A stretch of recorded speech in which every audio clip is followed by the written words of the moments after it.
বিশ্বনবী মানবতার নবী উম্মে হানির ঘরে শুয়েছিল। জিবরাইল এসে নবীকে ডেকেছিল, কিন্তু ডাকতে গিয়ে তোস্ত করেছিল, রাসূলুল্লাহ আমার ঘুমিয়ে আছে। আমি যদি বলি ইয়া রাসূলুল্লাহ হাবিবাল্লাহ, এইভাবে ডাকলে যদি বিয়াদবি হয়ে যায়, আল্লাহ আমার কাছে যদি সওয়াল করে আমার হাবিবুল্লাহ আরাম করছিল, তুমি এমন করে ডেকে বিয়াদবি করলে কেন? আল্লাহর কাছে আমি জবাবদিহি করতে পারবো না। এই কিতাবের মধ্যে এসেছে জিবরাইল আলাইহিস সালাম আমার নবীকে গায়ে হাত দিয়ে ডাকলেন না, আওয়াজ দিয়ে ডাকলেন না, রাসূলুল্লাহর পায়ের কাছে গিয়ে বসে অষ্টদয় ঠোঁট দিয়ে রাসূলুল্লাহর পায়ের তলায় চাটতে শুরু করে দিল। শরীর লাগার কারণে রাসূলুল্লাহ ঠেলে উঠে বলেছিল, ইয়া কি জিবরাইল, ও ভাই জিবরাইল খবরটা কি? আমার রাসূলুল্লাহ বলেছিল খবরটা কি? তখন জিবরাইল বলেছিল, আল্লাহ আপনাকে দাওয়াত করেছে, সওয়ারি নিয়ে এসেছি, এমন একটা উন্নত মানের প্লেন নিয়ে এসেছি, দুর্গম গতিতে আপনি চোখের পলকের মধ্যে আল্লাহ পাকের সঙ্গে দেখা করতে পারবেন। জোরে বলা যাবে সুবহানাল্লাহ। কিতাবের মধ্যে লেখা আছে জিবরাইল যে আরেকটা জাহাজটা এনেছিল, জাহাজ কথাই বলি, সওয়ারিটা এনেছিল, আপনারা শুনেছেন বুররাক, গাদার চাইতে কি, গাদার চাইতে ছোট, খচ্চরের চাইতে বড়, তার মানে ছাগলের থেকে একটু বড় হবে, গাধার চাইতে ছোট, খচ্চরের চাইতে ছোট। কিন্তু যখন পিকআপটা বাড়িয়ে দিল, আল্লাহর নবী বলেন একটা ধাপ এত দূরত্ব ছিল আমি রাসূলুল্লাহ আমার নজরে আসেনি। জোরে বলা যাবে সুবহানাল্লাহ, জোরে বলা যাবে সুবহানাল্লাহ। নবীর জন্য যেতে কত সময়? হাদিস শরীফের মধ্যে লেখা আছে আবু সুফিয়ান কথাটাকে কটাক্ষ করে হিরাক্লিয়াস বাদশার কাছে গিয়ে বলেছিল, ও বাদশা হিরাক্লিয়াস, আব্দুল্লাহর বেটা এমন একটা গেজা খুলে গল্প করেছে বিশ্বের কেউ মেনে নিতে পারে না। বলছে কি বলেছে? উনি বলছে আমি উম্মে হানির ঘরে শুয়েছিলাম, আমাকে জিবরাইল ডেকে নিয়ে বুরাক নাগর সওয়ারিতে করে বাইতুল মুকাদ্দাসে নিয়ে গেল। সেখানে গিয়ে আমি রাসূলুল্লাহ ওযু করেছি, ওযু করার পরে দুই রাকাত নামাজ পড়েছি, আমার পিছনে ইক্তেদা করেছে, আসমান ভেদ করেছি, আল্লাহর সঙ্গে কথোপকথন হয়েছে, জান্নাত জাহান্নাম ভ্রমণ করেছি, নামাজ রোজা তওবা নিয়ে ফিরে আসতে পারবে না উম্মতেরা বলে কয়েকবার আল্লাহর কাছে ফিরে গিয়ে আপ ডাউন করে নামাজ রোজাটা কমিয়েছি। এইভাবে আমি ফিরে আসার পরে দেখছি আমার সবার জায়গাটা দেখে গিয়েছিলাম গরম, এসে দেখি গরম, পানিটা গড়িয়ে যাচ্ছিল দেখে গিয়েছিলাম, এসে দেখছি গড়িয়ে যাচ্ছে, ছিল দেখে গিয়েছিলাম, এসে দেখি নড়ছে। এই কথা কি কখনো মানা যেতে পারে? হিরাক্লিয়াস বলছে, আবু সুফিয়ান তোমার কথাটা আমি প্রমাণ করার জন্য সময় নিচ্ছি, আমায় সময় দাও, প্রমাণ করতে পারি কিনা।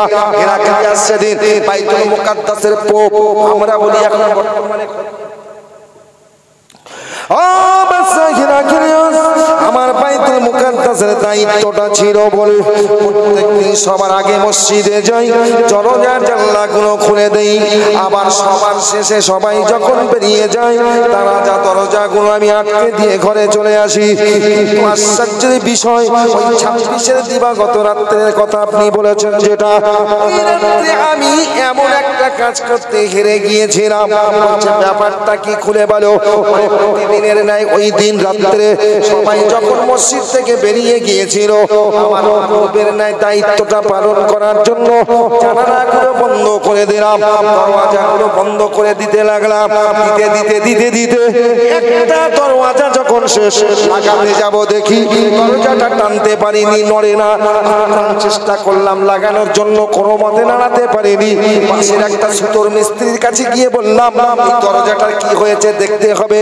সুতোর মিস্ত্রি বলছেন গিয়ে আমি যা দেখেছি মনে হয় কেরাক হয়ে গেছে, রাতের কাজ না দিনও মানে হবে। ফেলে রেখে ঘরে এসেছি, পরদিন সকালে হিরাক্লিয়াস যে দরজাটা লাগাতে পারিনি, গিয়ে দেখছি সেই দরজাটা আপনা আপনি লেগে আছে। জোরে বলা যাবে সুবহানাল্লাহ, জোরে হবে না সুবহানাল্লাহ? আপনা আপনি লেগে আছে। ও হিরাক্লিয়াস, আমি আবার দরজাটা টানলাম, আপনি খুলে গেল, আবার লাগিয়ে দিলাম, লেগে গেল। আমার বিশ্বাস হয় মানবতার নবী, মদিনার কামলিওয়ালা বিশ্ব নবী মুহাম্মদ রাসূলুল্লাহ সাল্লাল্লাহু আলাইহি ওয়াসাল্লাম ওই রাত্রে বাইতুল মুকাদ্দাসে নামাজ পড়বে। দরওয়াজাটা বন্ধ করে দেই, মুহাম্মাদের ঢুকতে অসুবিধা হবে মনে করে আল্লাহ স্বয়ং ওই দিয়েছিল যাতে দরজাটা না নাড়াতে পারে। জোরে বলা যাবে সুবহানাল্লাহ, আরো জোরে বলা যাবে সুবহানাল্লাহ। এইটুকু আমি দেখিনি, আরো দেখেছি মসজিদের সামনে একটা লোহার পিলিয়ার ছিল, কোনদিন ছিদ্র দেখিনি, কিন্তু ওদিন দেখি ছিদ্র আছে। আমার বিশ্বাস মোহাম্মদ যে সওয়ারিটা নিয়ে গিয়েছিল বাঁধতে হলে ছিদ্র প্রয়োজন হবে বলে, বাঁধতে গেলে ছিদ্র প্রয়োজন হবে বলে আমি দেখেছি ওই লোহার পাতিলে ছিদ্রগুলো ছিল। নিশ্চিত মোহাম্মদ যে সওয়ারিতে গিয়েছিল ওই ছিদ্রে দড়িটা ঢুকিয়ে দিয়ে সওয়ারিটা বন্ধন করেছিল। জোরে বলা যাবে সুবহানাল্লাহ। অসুবিধা হচ্ছে আপনাদের? আপনারা ফুলপুরায় গেছেন, উজ্জ্বল থেকে ভিতরে ঢুকতে আমার দাদা হুজুরের একটা খলিফার মাজার পড়ে, বড় হাফেজ সাহেব হুজুর নামে, মরহুম হাফেজ আব্দুল লতিফ রাহমাতুল্লাহ আলাইহি। হুজুরকে ছাত্ররা প্রশ্ন করছে, হুজুর মসজিদে দেখেছি নামাজ পড়ে লোক, এক জায়গায় ফরজ নামাজ পড়ে আবার সুন্নত নফল অন্য জায়গায় না পড়ে, ওই এক জায়গায় পড়লে হয় না, পড়ার কারণটা কি? বলে বাবা জানো না? কি বলছে শুনবেন? শুনবেন আপনারা কি বলছে? বাবা ফরজ নামাজটা এক জায়গায় পড়ে, সুন্নত নফলটা নাড়িয়ে পড়ে অন্য জায়গায় পড়ে, কেন জানো? কিয়ামতের দিন এই সিজদার জায়গাগুলো, সিজদার চিহ্নগুলো ওই মানুষটার জন্য আল্লাহ সুপারিশ করবে, আল্লাহর কাছে সুপারিশ করবে। যদি এক জায়গায় সিজদা করে এক জায়গার মাটি সুপারিশ করবে, আর দু জায়গায় করলে কথা বোঝা গেল? আচ্ছা আপনারা যা মনে করলেন এখানে নামাজ পড়তে আসেননি, যে জায়গায় বসে কোরআন হাদিসের কথা শরীয়তের কথা শুনছেন, এটা খারাপ না ভালো?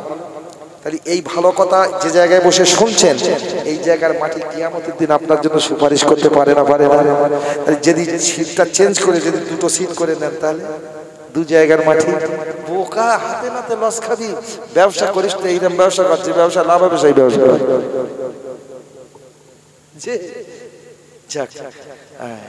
আল্লাহ ছাড়ো, আমার নবীর কথা বলে শেষ করতে পারবো না, তবে আমি আগেও বলেছি পাড়াপাড়িও করবো না, নবীর কথা বলছি ভাই, আমি অন্য কথা বলছি, নবীর কথা বলছি। এবার নবীকে ভালোবাসার কথা বলছি। আচ্ছা নবীকে আবু জেহেল ভালোবাসতেন না বাসতেন না? ভালোবাসতেন, মাশাআল্লাহ। এই আচ্ছা ওকে ভালোবাসা বলা যাবে, কিন্তু ভালোবাসত। এখন আপনাদের কাছে এবার প্রশ্ন করি, তাহলে আবু জেহেল নবীকে ভালোবাসতেন, যে ভালোবাসাটা বাসতেন ওটাকে ভালোবাসা বলা যাবে? এখন আপনারা বলুন, আপনারা বলছেন নবীকে ভালোবাসি, সত্যি যে ভালোবাসাটা দেন ও ভালোবাসা ভালোবাসা বলা যাবে? শুনতে হবে, না শুনলে বেকার। নবী একদিন বসে আছেন, আবু জেহেল নবীকে ভালোবাসেন, নবী আবু জেহেলকে ভালোবাসেন। একদিন নবী বসে আছেন, এমন সে একজন সাহাবা এসে রাসূলকে বলছে, হুজুর আমি চোখে দেখে এসেছি, পথ দিয়ে আসতে খবর শুনলাম, গেলাম, গিয়ে দেখছি আবু জেহেলের অবস্থা এত খারাপ, মনে আর বাঁচবে না, এখনো না মরে বেঁচে রয়েছে, কত শত্রুতা করেছে নবীর সঙ্গে, কিন্তু না ছুটলে, তাই আমার চাচার অবস্থা খারাপ, ছুটেছে। পাশে গিয়ে দাঁড়িয়ে বলছে, চাচা তাহলে কে তুমি? তাহলে তোমার মরা ভাই আব্দুল্লাহর বেটা। ও বাবা এসেছো, তোমার আমি খুব ভালোবাসি। তা কি জন্য এসছো বাবা? কি বলেছে? কি বলেছে? তোমায় আমি খুব ভালোবাসি। কি জন্য এসছো বাবা? চাচা এতদিন যে কলেমাটা পড়তে পারিলাম, কত শত্রুতা করেছো, আজ মনে করছি শুনলাম তোমার অবস্থা খারাপ, মরে যাবে, সেই কলেমাটা পড়াতে এসেছি, তুমি কি পড়বে? তখন বলছে, বাবা আমি তোমার খুব ভালোবাসি, কলেমা পড়তে বলো না, পড়বো না। এখন যদি বলি নবীর ভালোবাসা তোমরা, কাল ফজরের নামাজটা কাল মসজিদে গিয়ে পড়ো, কি বলবে? কথা বলে অসম্মতা নামাজ পড়বো না, এটা ওয়াজ। নবী কত প্রলোভন দিলেন, লোভ দেখিয়েছে, তবে এই নেতার মতো লোভ নয়। রাসূল কি বলছেন, চাচা তুমি কলেমাটা পড়বে না কেন?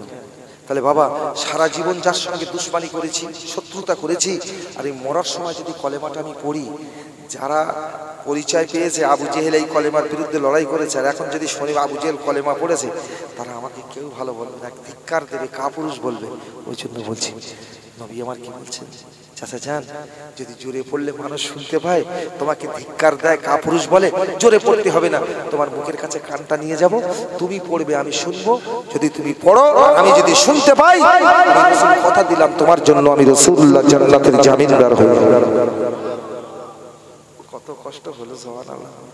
আচ্ছা তাওয়ারুকটাকে দিয়ে দিন দেখি, সুবহানাল্লাহ জোরে হয় কি? আর কি বলবো, রাগ করলে হবে না বাপ, তুমি তোমার জন্য আমি দোয়া করি। কি গো দোয়া করি? আল্লাহ আদম থেকে নিয়ে আজ পর্যন্ত যত মানুষ ইন্তেকাল করেছে, জিন ইনসান ইমানদার মাত্র, যতদিন দোয়া থাকবে ততদিন এইটাই চলবে।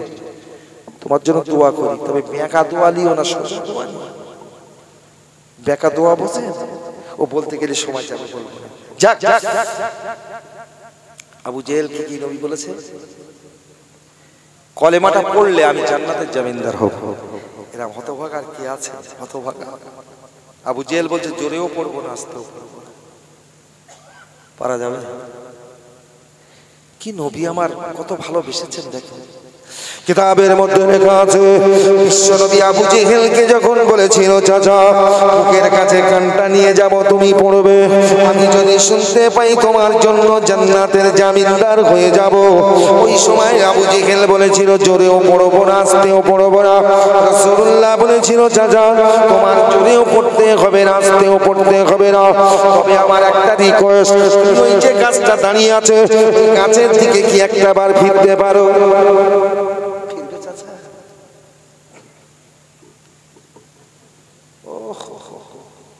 হতভাগা, একবার মসজিদে গিয়ে দেখ কি রে।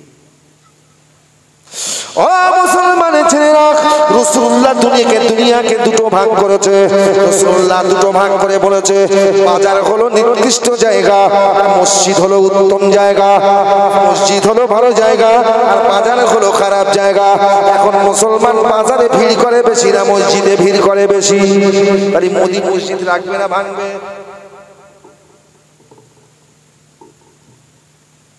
উল্টো শুনিসনি যেন, বাস করবো বলে ঘর করেছি, যদি বাস না করি লাভ কি হবে?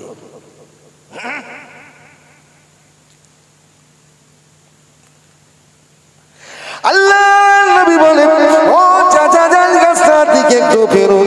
বলে, বাবা মুহাম্মদ ওই গাছের দিকে ফিরতে বলো না, আমি গাছের দিকেও ফিরবো না। একটু বোঝানোর জন্য বলি, কি নবী চেষ্টা। আচ্ছা আপনারা বাসে ওঠেন, কথা বলেন না, বাসের ভিতরে কত রকম লেখা থাকে বলেন? 3 বছরের মধ্যে পুরা ভাড়া লাগিবে, পকেট মার হইতে সাবধান, মাল নিজ দায়িত্বে রাখিবেন, ড্রাইভার পিছনে নো স্মোকিং, ধূমপান নিষেধ। আবার ড্রাইভার কন্ট্রাক্টর ভাড়া চেয়েছে আর পারে না বলে, আর বলবে না বলে মাথার কাছে লিখে রেখে দিয়েছে উপরে, দিচ্ছি করবেন না। আল্লাহ গো। আচ্ছা এখন প্রশ্ন হলো, যারা বাসে ওঠে, যারা পড়তে জানে, তারা জোরে জোরে পড়ে না মনে মনে পড়ে? নবী বলছে গাছের দিকে ফেরো। আবু জেহেল জানে গাছের দিকে ফেললে জোরে না পড়লে সেই মনে মনে হয়ে যাবে। কেন?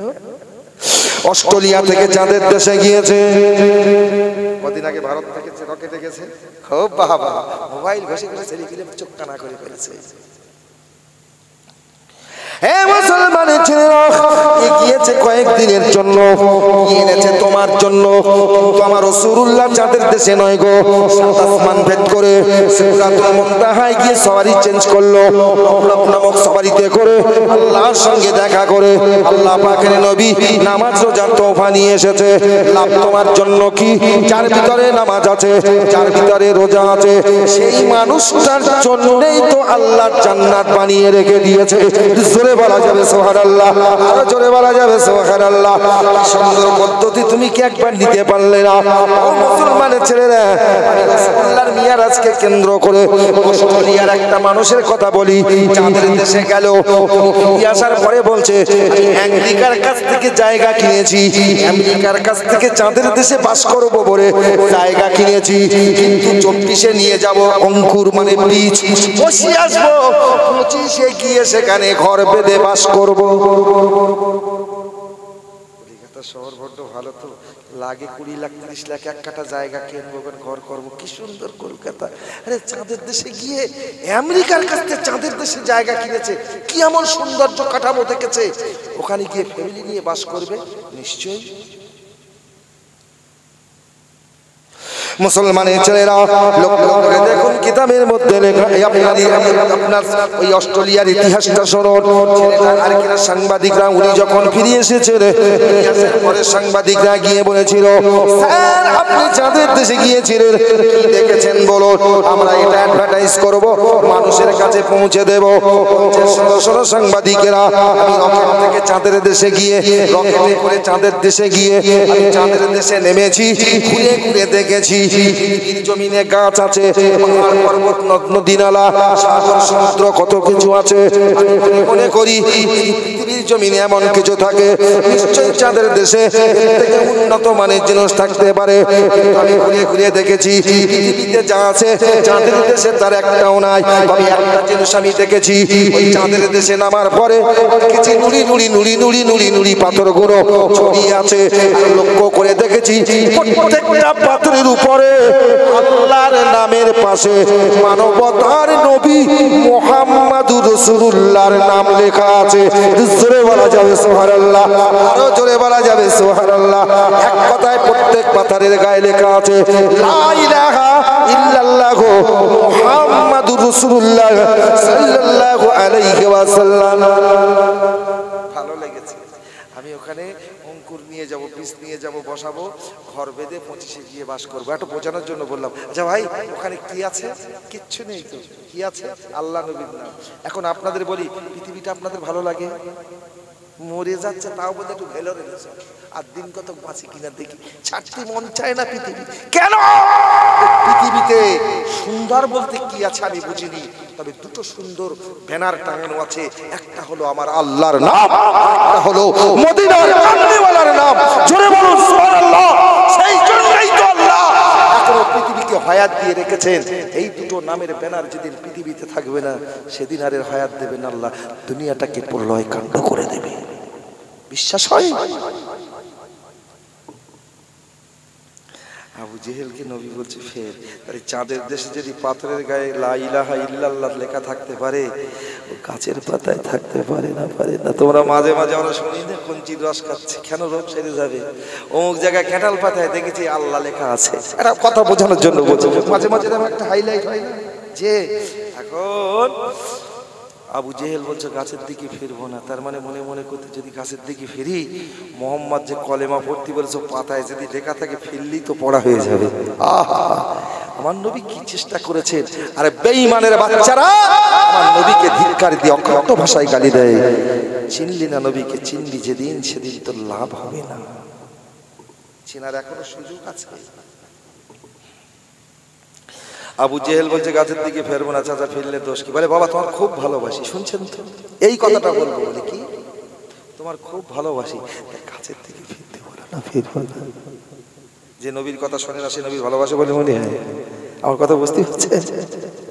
এরপরে যদি খুলে বলতে হয় ভাই আর আওয়াজই হয় বলে মনে হয় না।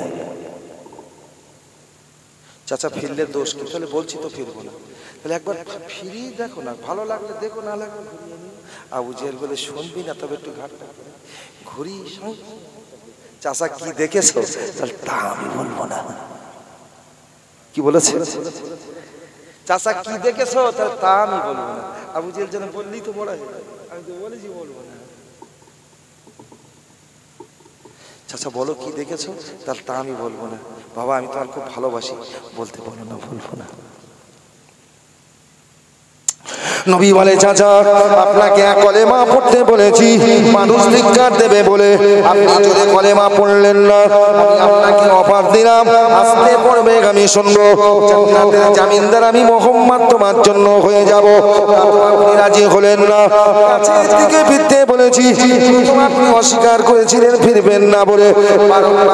বলতে বলতে আপনার কি বড় গাছের দিকে ফিরেছেন, ফেরার সঙ্গে সঙ্গে মুখটা ঘুরিয়ে নিয়েছে। চাচা আমি আপনাকে জানতে চেয়েছি, বলো কি দেখেছো? বলবো না, তবে চাচা আপনি একটু দয়া করে বলুন না। কাছের দিকে ফিরে মুখটা ঘুরিয়ে নিলেন যখন, নিশ্চয়ই তুমি কিছু দেখেছো, কি দেখেছো একটু বলো, আমি মোহাম্মদ শোনে। ওই সময় আবু জেহেল বলছে, বাবা তুমি শুনবে না যখন তবে শোনো।